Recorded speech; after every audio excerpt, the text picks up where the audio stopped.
Well, Sinner, Wimbledon winner. That was really the story of the men's singles Wimbledon final here because Jannik Sinner, the world number one, he has won his maiden Wimbledon title by defeating the then defending champion Carlos Alcaraz in a game that basically lasted 4 sets. So for Sinner, it is the first time that he has won a title at the grass court as far as the Grand Slam is concerned. And what he has done is that he has obviously increased his tally of Grand Slams here. So how did the match actually pan out? Well, let's just see, how things really go.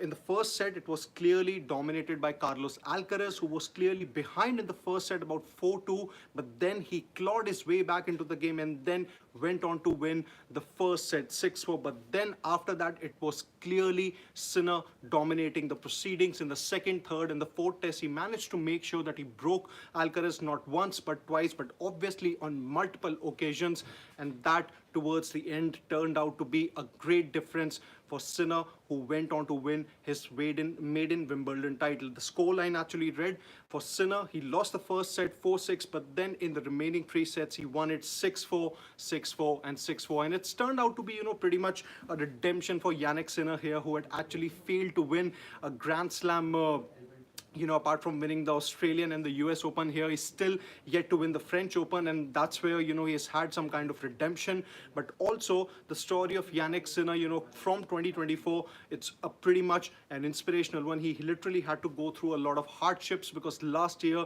he had some kind of a doping ban, but then, he had to make his way back, after having some kind of a torrid time after the French Open. Then he made his way back into the Grand Slams by winning the US Open. He defeated Taylor Fritz in the final.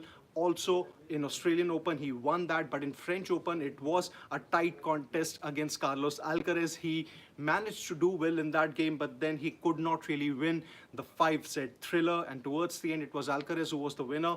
And for Alcaraz, well, this is the first time that he has lost a final as far as the Grand Slams are concerned, and for Sinner, it turned out to be a great performance that he put in against the world number 2. So overall, if you take a look at the slams in 2025, the Australian Open, it is Jannik Sinner who won that title. In French Open, Carlos Alcaraz, he managed to make sure that he won the 2025 title at Roland Garros.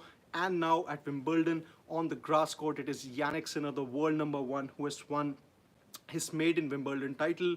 Now all eyes would be really on the last slam of the year, US Open. Once again, for Jannik Sinner, he would want to defend his crown. Then there is Carlos Alcaraz, who would also want to win the US title once again. But then to make sure that, there is some kind of more competition in the tournament, there is obviously going to be Novak Djokovic, who has managed to reach until the quarterfinals and the semifinals of the various Grand Slams, but then he hasn't really been able to get the job done. That would take him to a record-setting 25th slam. So an exciting, US Open obviously awaits us, but in case you have just joined us, well, Sinner, he is now the Wimbledon winner, his maiden Wimbledon title. He defeated Carlos Alcaraz in 4 sets to win the biggest slam on the grass court. So stay tuned to Sports Today as we'll bring you all the latest updates and analysis from the sporting world.